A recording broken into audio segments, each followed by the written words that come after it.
Augusta. Breaking news.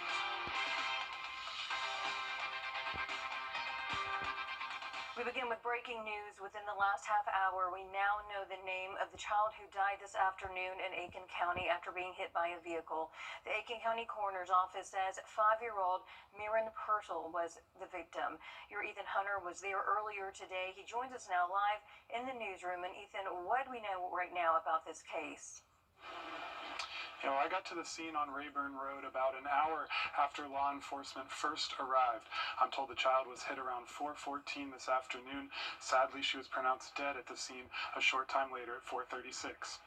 As you can see from video that I took earlier, about 10 or 12 Aiken County Sheriff's vehicles were in front of that house that I was told by the Sheriff's Office was where Miran was hit by the car.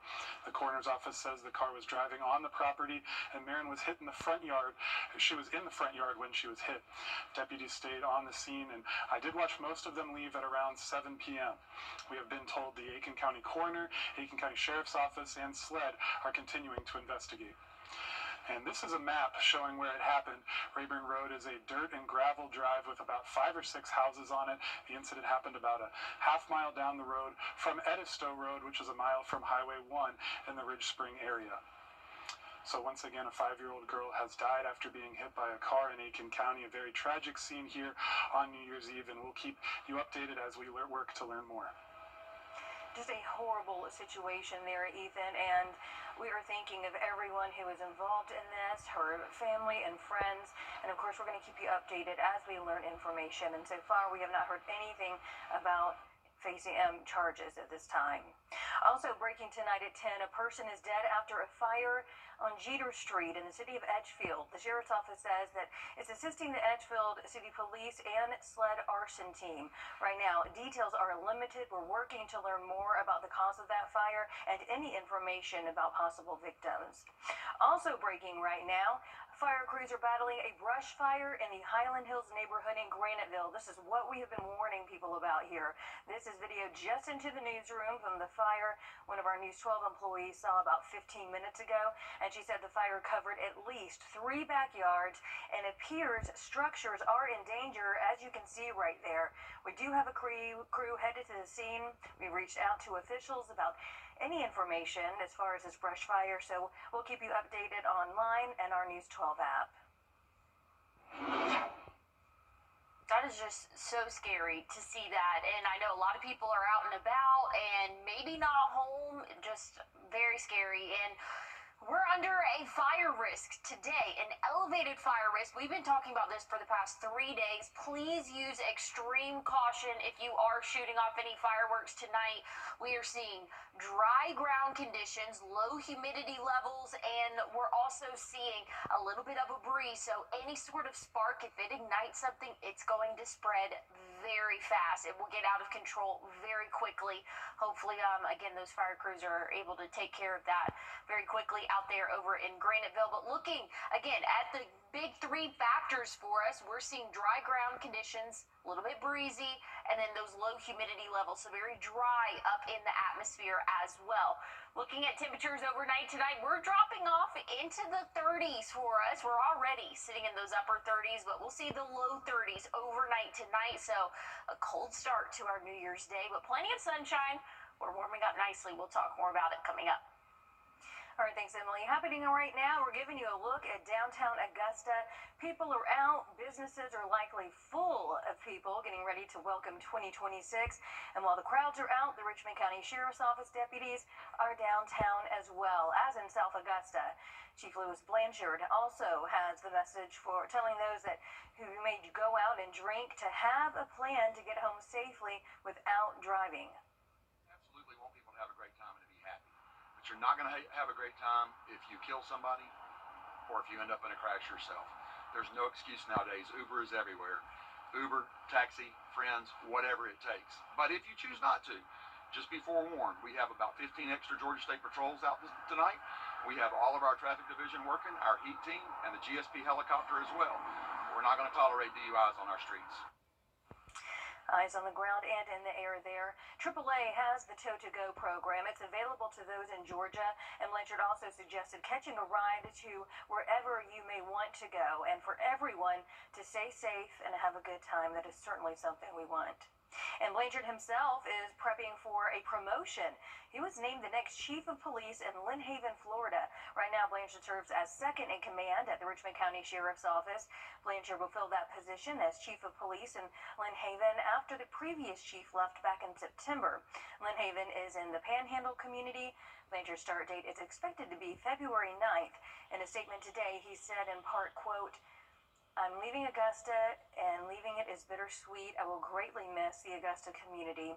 We do have his full statement on our website, wrdw.com, as well as our News 12 app. From News 12, Road to the Championship.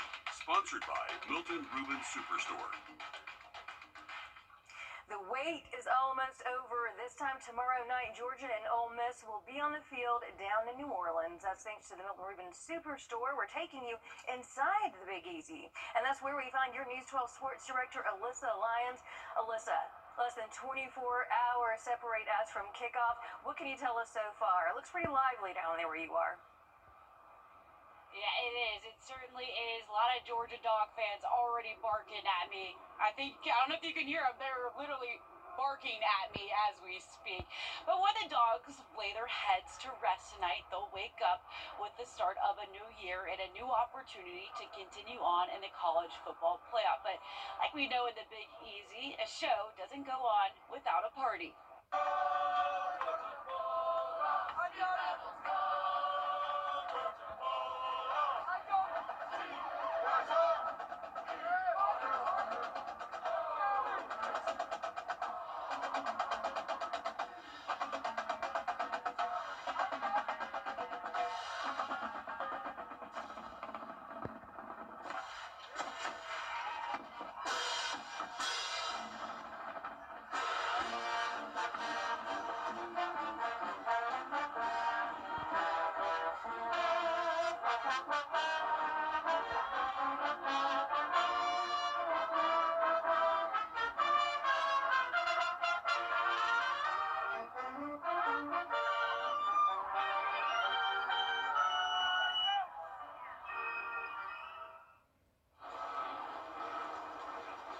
Well, that sounds signaling the end to Georgia's rest period. Now the question is, how much rust did they gather?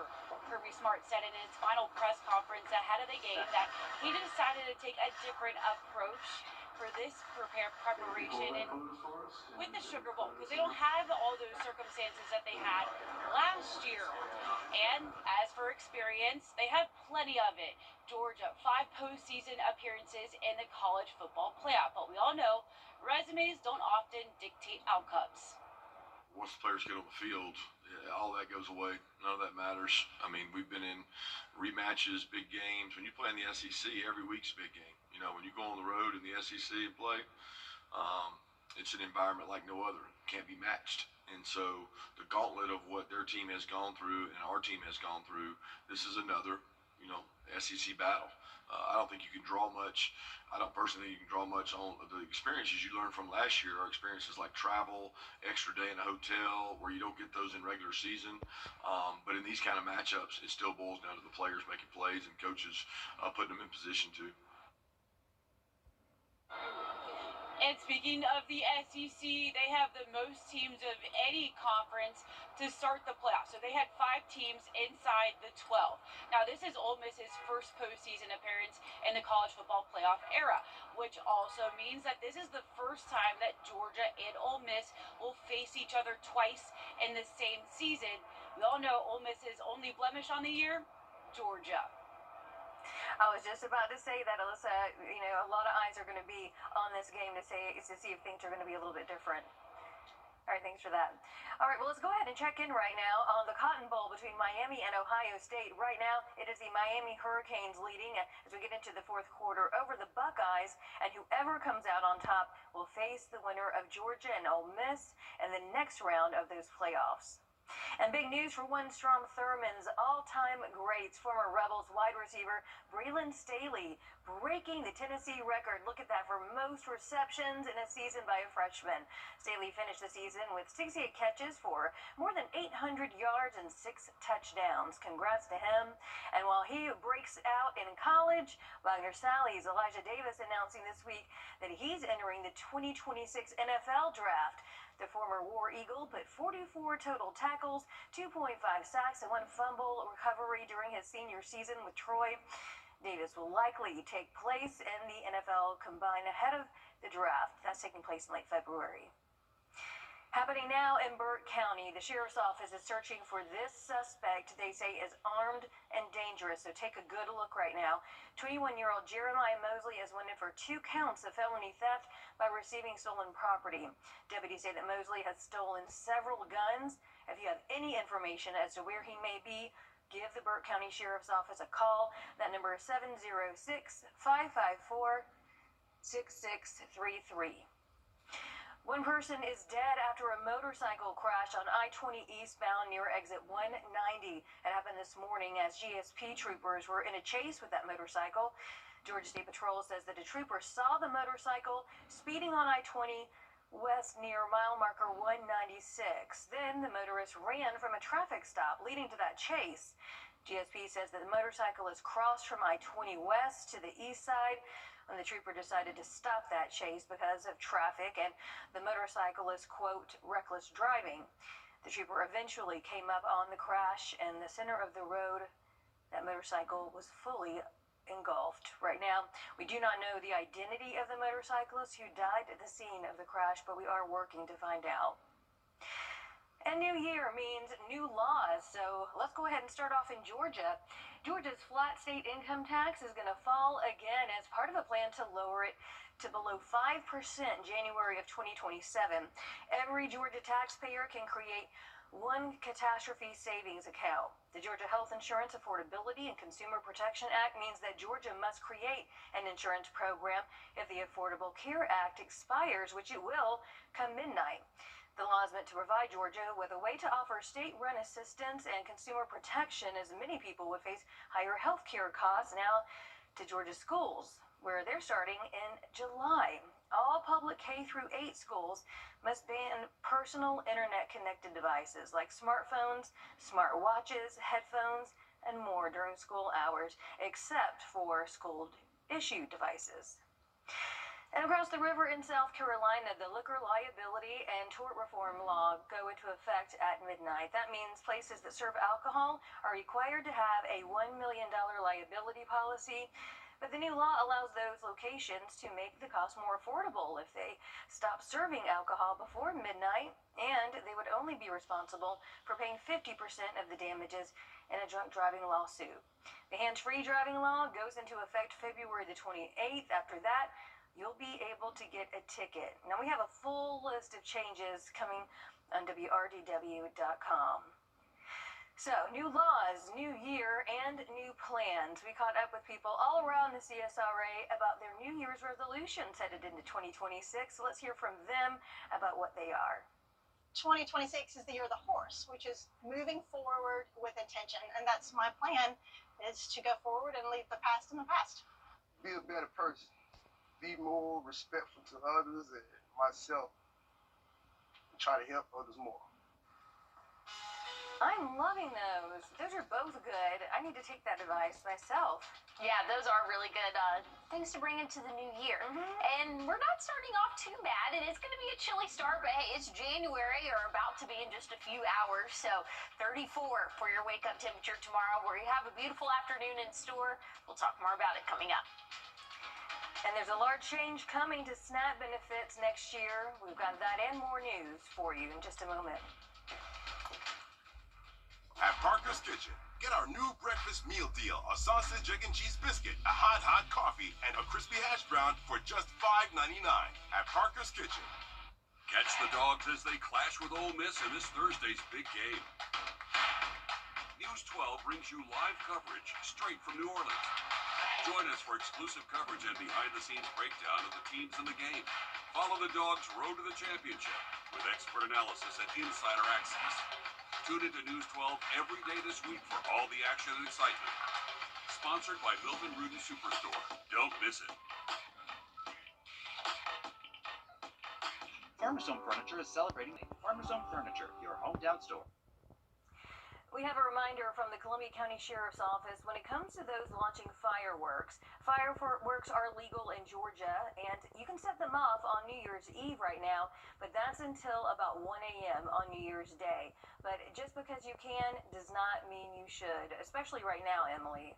Yeah, we are under that enhanced fire risk for us, and it's going to last throughout the night and throughout the start of the day tomorrow. So please do not shoot off any fireworks. Honestly, I know that that's not fun, but we have already seen many brush fires over the past couple of days, and one that's going on could still be going on right now that we just saw at the beginning of the show.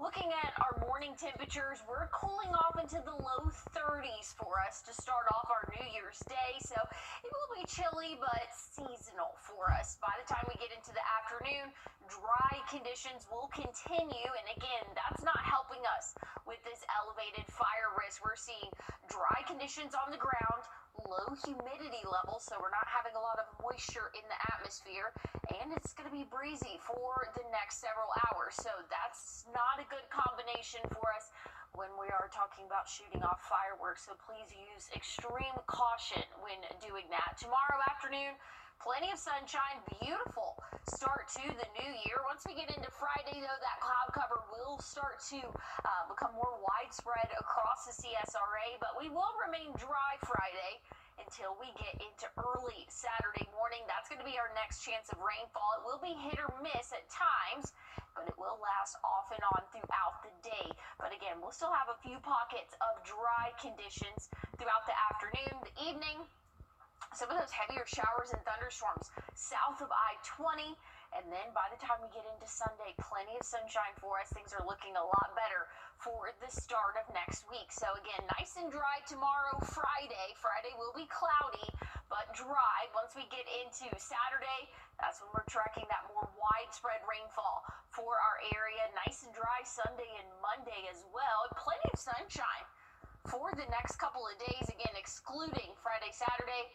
But once we get into Sunday, Monday, Tuesday next week, plenty of sunshine, and even Wednesday. But check out Wednesday, 69 for our high temperature. We could possibly even see the low 70s by the end of next week. Those overnight lows will rise as well. We'll kind of be a little bit all over the place in those middle 30s and even up to potentially 50 for the start of our Saturday morning, and into next week, those morning lows are rising as well.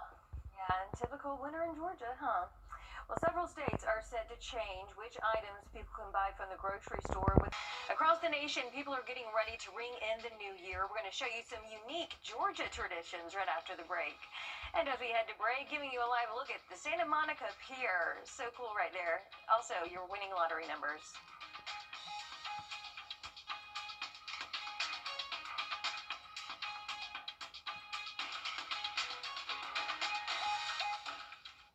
Closed captioning is brought to you by Hug and Peel.